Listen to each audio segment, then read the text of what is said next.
말씀 함께 보겠습니다. 사도행전 9장 10절에서 19절까지의 말씀입니다.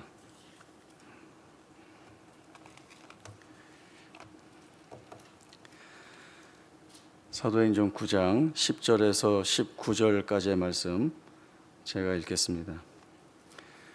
그때 다메섹에 아나니아라 하는 제자가 있더니 주께서 환상 중에 불러 이르시되 아나니아야 하시거늘 대답하되 주여 내가 여기 있나이다 하니 주께서 이르시되 일어나 직가라 하는 거리로 가서 유다의 집에서 다소 사람 사울이라 하는 사람을 찾으라. 그가 기도하는 중이니라. 그가 아나니아라 하는 사람이 들어와서 자기에게 안수하여 다시 보게 하는 것을 보았느니라 하시거늘 아나니아가 대답하되 주여 이 사람에 대하여 내가 여러 사람에게 듣사온즉 그가 예루살렘에서 주의 성도에게 적지 않은 해를 끼쳤다 하더니 여기서도 주의 이름을 부르는 모든 사람을 결박할 권한을 대제사장들에게 받았나이다 하거늘 주께서 이르시되 가라. 이 사람은 내 이름을 이방인과 임금들과 이스라엘 자손들에게 전하기 위하여 택한 나의 그릇이라. 그가 내 이름을 위하여 얼마나 고난을 받아야 할 것을 내가 그에게 보이리라 하시니 아나니아가 떠나 그 집에 들어가서 그에게 안수하여 이르되 형제 사울아 주 곧 내가 오는 길에서 나타나셨던 예수께서 나를 보내어 너로 다시 보게 하시고 성령으로 충만하게 하신다 하니 즉시 사울의 눈에서 비늘 같은 것이 벗어져 다시 보게 된지라. 일어나 세례를 받고 음식을 먹음에 강건하여 지니라. 아멘.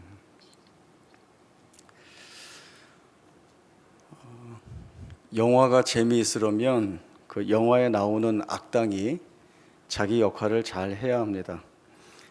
악당이 악당다울수록 나중에 그 영화에 풀어가는 과정이나 또 마지막 결론이 권선징악이어야 그 영화를 보는 사람들이 매우 통쾌하게 여기고 재미있게 여기죠. 그런데 언제부턴가 이 악당들이 마지막에 가서 회개하는 바람에 영화가 별로 재미없는 쪽으로 흐르는 영화들이 꽤 많이 있었습니다. 사도행전을 보면 사울이라고 하는 한 사람을 등장시키는데 이 사람이 얼마나 예수를 반대하는 사람인가, 이 사람이 얼마나 포악한 사람이었는가라고 하는 부분에 초점을 맞추어서 비교적 상세한 설명들을 더하고 있습니다. 스데반이 유대인들에게 거짓 증언을 당하고 죽는 자리에 섰을 때에 이 사울이 그 돌로 치는 자들의 옷을 맡아 주기도 하고요. 또 오늘 말씀에 보면은 예수의 이름을 믿는 자들을 결박하는 일에 앞장서는, 그러니까 예수 믿는 성도들 쪽에서 볼 때에는 매우 적대적인 인물이고 또 위협을 가하는 인물로 설명이 되어지고 있습니다. 오늘 본문 앞에 말씀을 보시면 다메섹에 가고 있는 사도 바울의 기세등등한 모습들이 나와 있습니다. 그는 여전히 예수를 믿는 자들을 붙잡아 결박하기 위한 목적으로 자기가 해야 하는 일에 집중하고 있습니다. 이 사울에게 있어서 예수는 하나님을 모독하는 신성 모독죄를 저지른 사람이고 또 많은 사람들을 혼란케 하는 그러한 죄를 지은 사람, 그래서 십자가에서 죽은 한 죄수로 밖에는 보지 않습니다. 이런 자가 하나님의 아들, 또 유대인들이 그토록 기다려오던 메시아일 리 없다라고 하는 생각을 아주 확고하게 가지고 있습니다. 그러나 환한 빛 가운데에서 주시는 말씀, 사울아 사울아 내가 왜 나를 박해하느냐, 니시 오니까 나는 내가 박해하는 예수다라고 하는 이 분명한 음성은 이 사울에게는 대단히 큰 충격으로 다가오게 됩니다. 그가 얼마나 큰 충격을 받았는지 자기의 몸을 가누지 못해서 수행하고 있던 자들이 부축하여서 시내로 들어가게 되고 또 3일 동안 보지도 못하고 먹지도 못하고 자지도 못하는, 그러면서 기도하는 가운데 고뇌하는 그러한 장면들을 누가가 기록하고 있습니다. 이러한 한 장면을 뒤로 하고 이제 누가는 아나니아라 하고 하는 한 인물을 들어 이야기하고 있습니다. 주께서 환상 가운데 아나니아에게 나타나셔서 사울을 찾아가라, 그에게 안수해라 라고 하는 명령을 주십니다. 보통은 환상 가운데 주님이 나타나셨다라고 하면 초월적인 역사이고 또 분명한 하나님으로부터 명령받은 내용이 있기 때문에 그 말씀에 적극적으로 순종하게 됩니다. 그런데 이 아나니아가 그 주신 명령에 자기가 순종할 수 없는 이유를 대죠. 그 이유는 다른 것 없습니다. 이 사울이 어떤 사람인지 아십니까? 라고 하는 데에서 출발을 하고 있습니다. 예수 믿는 자들은 다 끌어다가 사로잡는 자입니다. 지금도 대제사장에게 그러한 고난을 받아서 이 다메섹에 오고 있었던 것 아닙니까? 라고 하는 말을 합니다. 이 아나니아가 알지 못하고 있는 그 주님께서 사울을 통하여 앞으로 변화될 이 바울을 통하여서 이루시고자 하시는 뜻을 분명하게 말씀을 해 주시고 있습니다. 이 사람은 내 이름을 이방인과 임금들과 이스라엘 자손들에게 전하기 위하여 택한 나의 그릇이다. 그가 내 이름을 전하기 위하여 얼마나 많은 고난을 받아야 하는지 그에게 이를 것이다. 이러한 말씀을 주시고 있습니다. 아나니아가 찾아가서 안수를 하고 그 눈에 붙어 있어서 보지 못하게 하던 비늘 같은 것이 떨어지고, 그리고 말씀에 보면 이 사울이 성령 충만하게 되었다, 이렇게 말씀이 되어 있습니다. 한 사람의 생애에 그가 거부할 수 없는 불가항력적인 성령의 역사가 임하게 될 때에 그 한 사람의 생애가 어떻게 바뀌게 되는가라고 하는 것은 이 사울의 생애를 통하여서 우리에게 여실히 드러내 보여집니다. 그것은 대대적인 변화가 있는 것이죠. 어떠한 변화가 있었는가라고 하는 것을 두 가지만 말씀을 드려보겠습니다. 제가 금방 이해할 수 있는 내용인데, 첫 번째는 주의 이름을 박해하던 자가 이제는 주의 이름을 전파하는 자가 되었다라고 하는 이 큰 변화가 이 사울의 생애에 임하게 됩니다. 아나니아가 환상으로 명령을 받았음에도 불구하고 난 그 사람에게 갈 수 없습니다. 그는 변화될 수 없는 사람입니다. 불가능합니다 라고 하는 마음을 가지고 있던 이 아나니아에게 두려움과 공포의 대상이었던 이 한 사람이 이제는 성령의 강력한 임재를 통하여서 그토록 박해하던, 사실은 그 예수의 이름만 들어도 이를 갈던 이 한 사람이 이제는 그 이름을 증거하고 전파하는 자로 변화되어 세움을 받았다라고 하는 것입니다. 아나니아가 좀 사람이 약한 편이라 그렇게 두려움을 느낀 것이 아니겠는가라고 생각할 수도 있겠지만, 그러나 나중에 이 변화된 사울이 예루살렘에 올라가서 주의 제자들을 만나 교제하려고 하지만 선뜻 사람들이 나서지 못합니다. 여전히 그 바울의 변화를 믿지 않고 여전히 두려운 자로 바라보고 있기 때문에 그랬습니다. 그런 그가 주의 이름을 전파하는 자가 된다라고 하니 참 하나님의 역사가 놀랍다라고 하는 그러한 생각들을 해보게 됩니다. 또 하나는 주의 이름을 믿는 자들을 죽이던 자가 이제는 그 이름을 위하여 죽고자 하는 자로 변화했다라고 하는 것입니다. 사도행전 20장 17절에서 24절 말씀 찾아보겠습니다. 사도행전 20장 17절에서 24절입니다.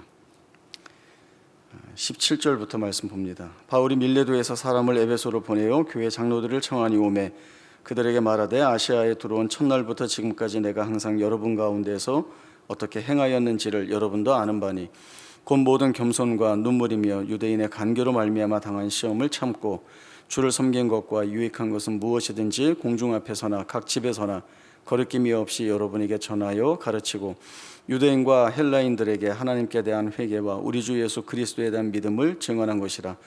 보라, 이제 나는 성령에 매여 예루살렘으로 가는데 거기서 무슨 일을 당하는지 알지 못하노라. 오직 성령이 각 성에서 내게 증언하여 결박과 환난이 나를 기다린다 하시나 내가 달려갈 길과 주 예수께 받은 사명 곧 하나님의 은혜의 복음을 증언하는 일을 마치려 하면은 나의 생명조차 조금 더 귀한 것으로 여기지 아니하노라.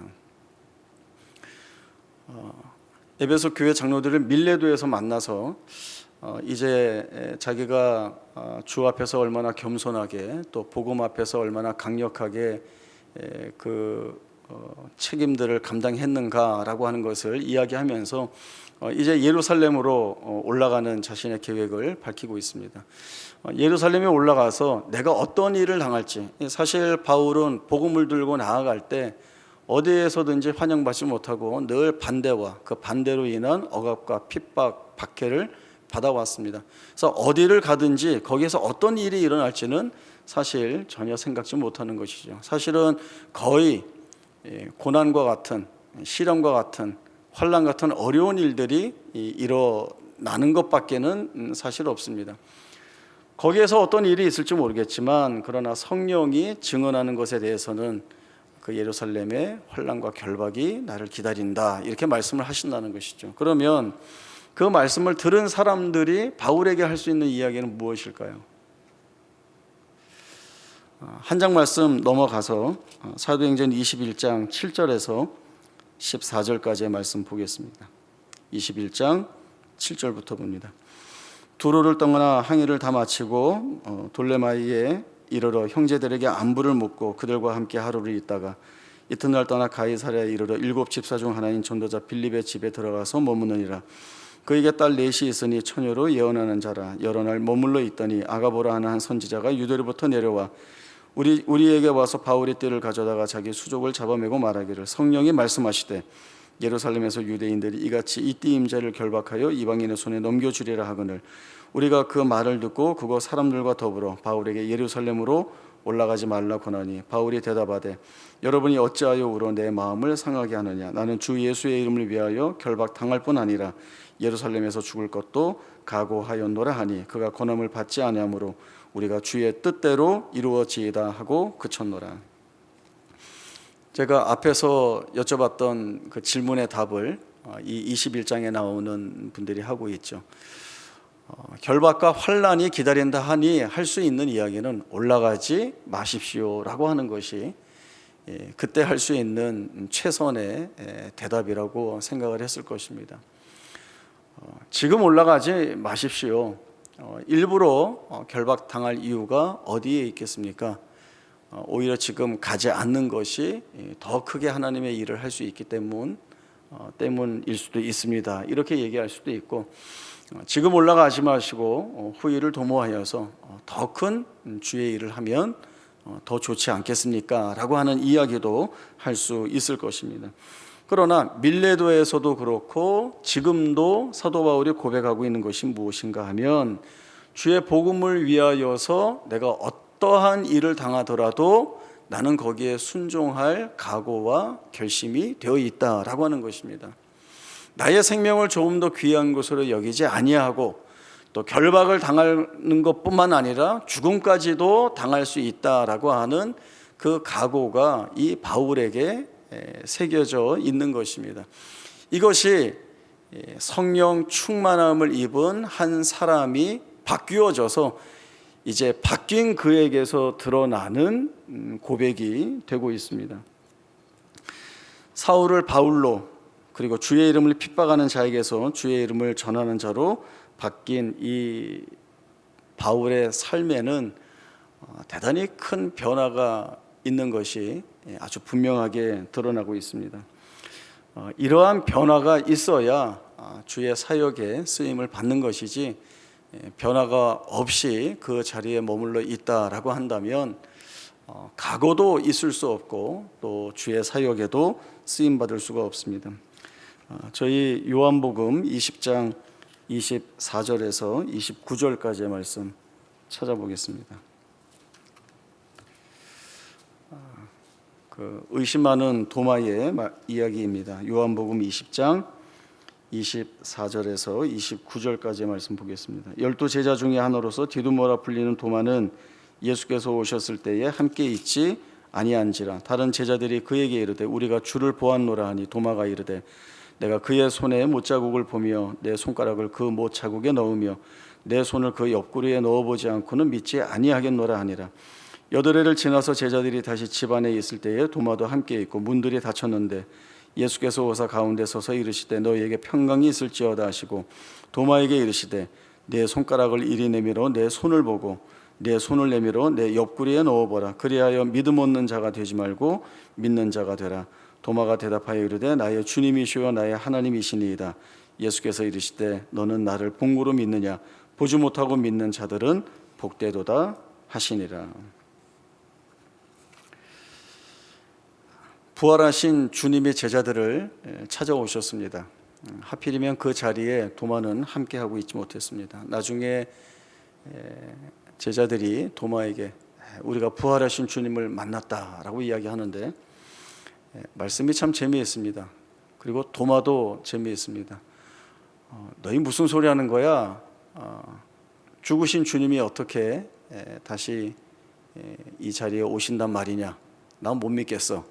이 정도의 이야기가 아니라 내 손가락을 그 손에 넣어보고 내 손을 그 창에 찔린 옆구리에 넣어봐야 내가 믿겠다라고 하는 말을 하죠.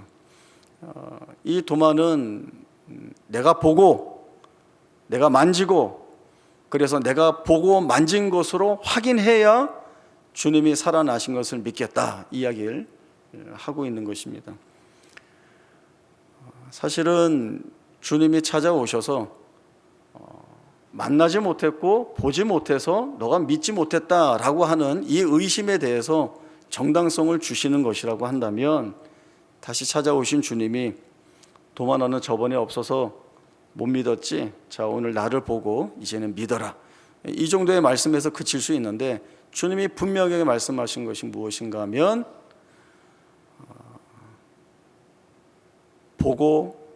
보지 않고 믿는 자가 되라 라고 하는 말씀을 주시고 있습니다.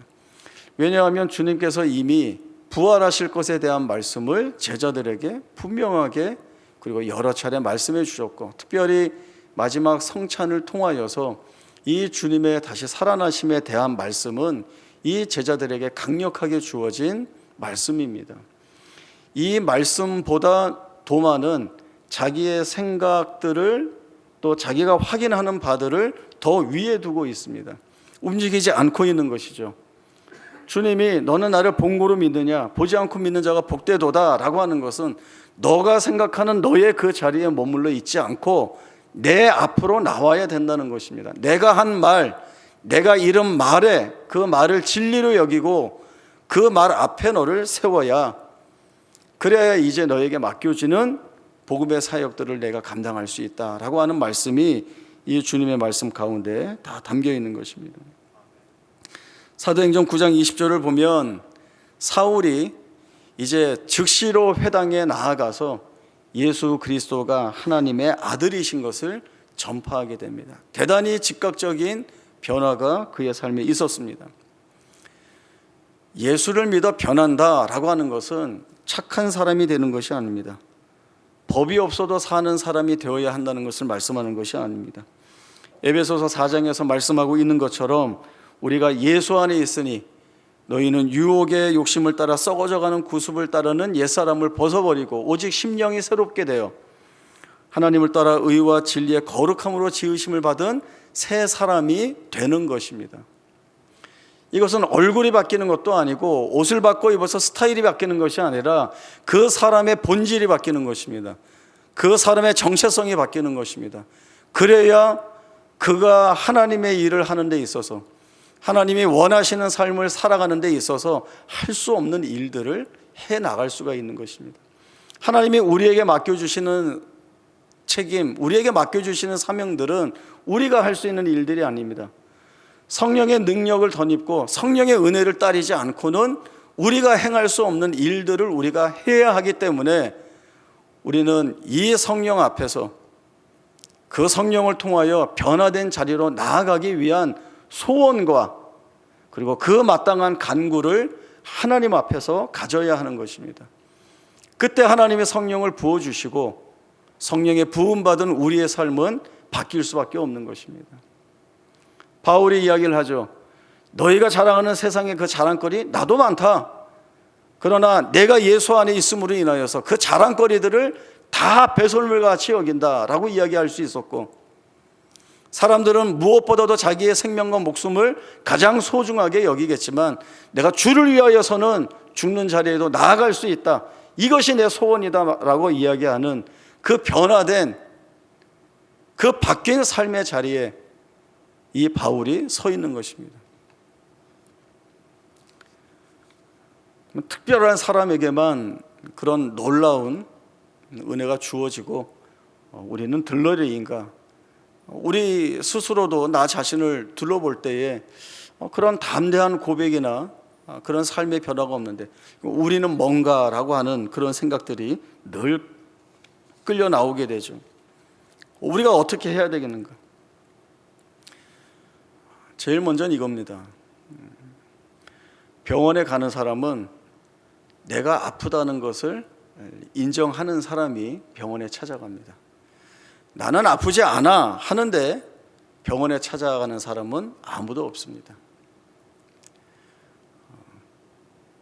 하나님이 나에게 살게 하시는 그 삶을 내 힘으로는 살아낼 수 없습니다라고 하는 그 인정과 하나님이 하게 하셔야 내가 그 길에서 그 삶을 살아낼 수 있습니다라고 하는 고백이 있어야 하는 것입니다. 물론 하나님이 우리를 택하여 주셨고 우리를 통하여서 하나님의 거룩하신 역사를 만들어내시기 위하여서 우리를 택하여 부르셨고 오늘도 우리로 하여금 성령 충만한 삶을 살아내도록 우리를 이끌고 계십니다. 가만히 있으면 되나요? 하나님의 이 일하심 앞에 그 하나님의 일하심을 인정하고 나의 연약함과 부족함을 인정하고 하나님의 이끄시는 손길 외에는 답이 없다는 것을 알아 그 하나님만 찾아 나가겠다라고 하는 그 간구를 하나님 앞에 온전히 드릴 때에 하나님이 우리에게 믿음의 눈을 주시고 우리의 마음을 여셔서 성령이 이끄시는 그 자리에 가게 하시는, 우리로 하여금 그 길에 나아가게 하시는 역사들을 이루어내신다는 것입니다. 지금 저희가 한 주간 동안 새벽 예배 주간으로 함께 말씀 보고 찬양하고 또 한 마음으로 기도하고 있습니다. 성경의 인물들을 한 사람씩 살피고 있죠.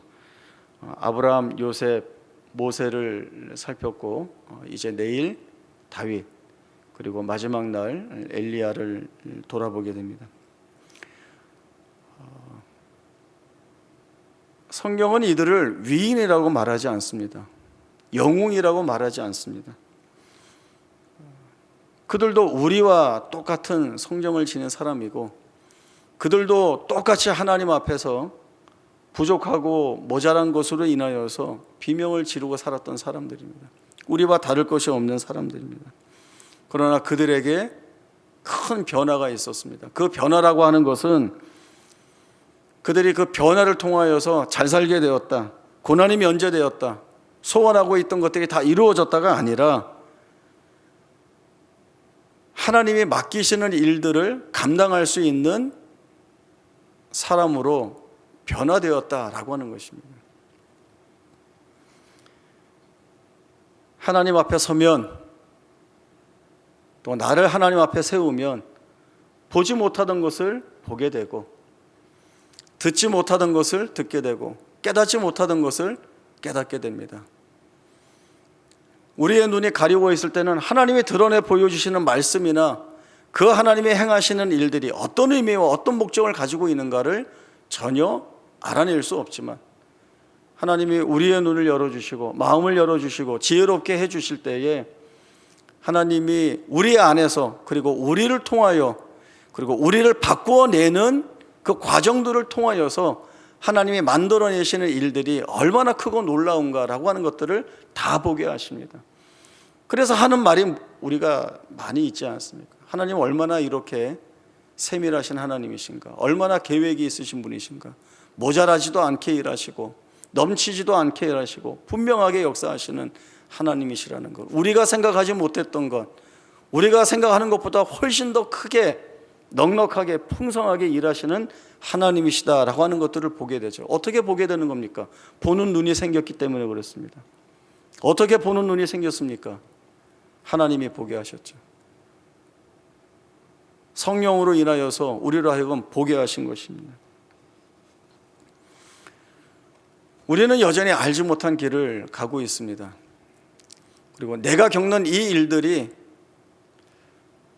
도대체 어떻게 바뀌어서 하나님께 영광이 되고 나를 복되게 하시는 도구나 수단으로 삼으시는지 전혀 알지 못합니다.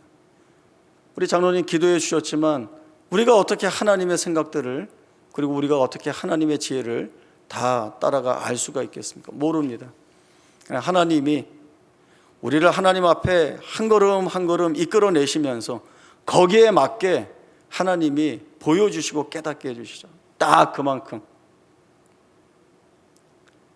그때마다 우리는 놀라면서 하나님에 대해서 조금씩 더 알아가게 되는 것입니다. 나올 때마다 놀랍니다. 걸어 나올 때마다.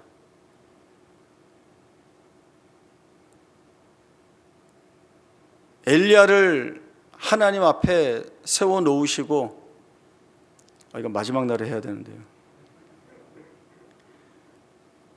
하나님이 장차 이루실 모든 일들을 다 말씀해 주십니다. 어느 것 하나 하나님의 계획과 그 섭리에서 벗어나는 것들이 있을 수가 없습니다. 너를 여호와 앞에 세워라.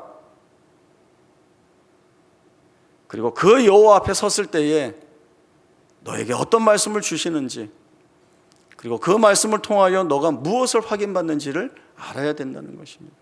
그러면 그 삶이 변하고 생애가 바뀔 수밖에 없는 것입니다.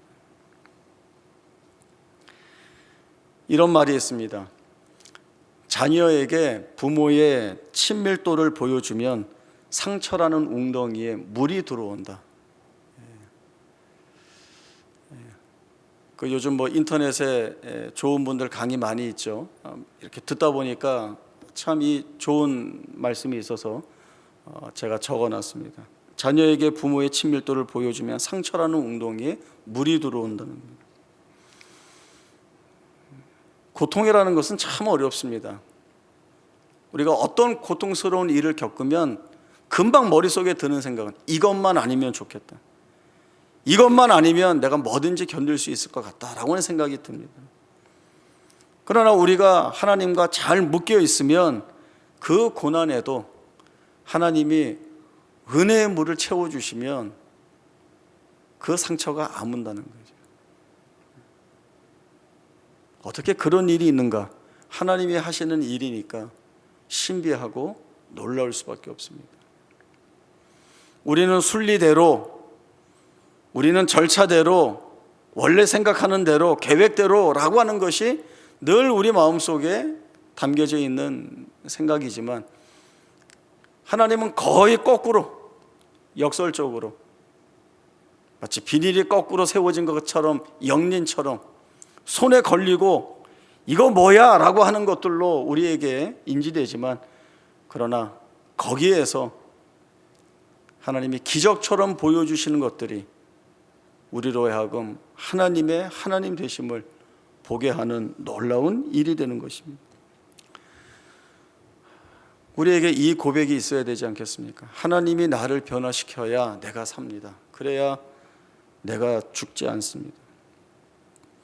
하나님이 끌어내시는 그 자리로 우리는 이끌림 받아야 하고, 그리고 거기에서 하나님이 원하시는 뜻대로 우리의 모든 연약한 것들을 겸손하게 다 내려놓고 하나님이 차분하게 이루어 나가시는 일들을 가장 가까이에서 내가 목도하면서 그 바뀌어지는 것에 대한 증인의, 증언자의 그 역할을 우리가 해야 되는 겁니다.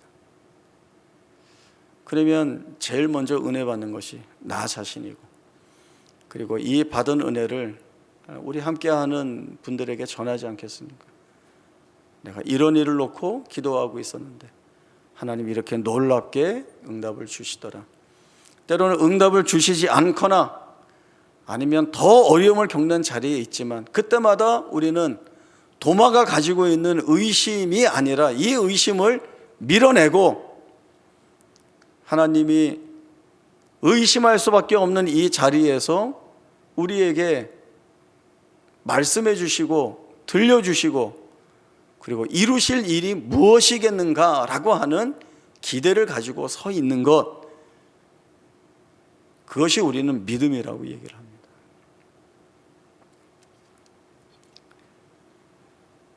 이 믿음을 지니는 자리가 우리에겐 변화되는 자리입니다. 사도 바울의 이 악당의 변화가 참 기적같지 않습니까?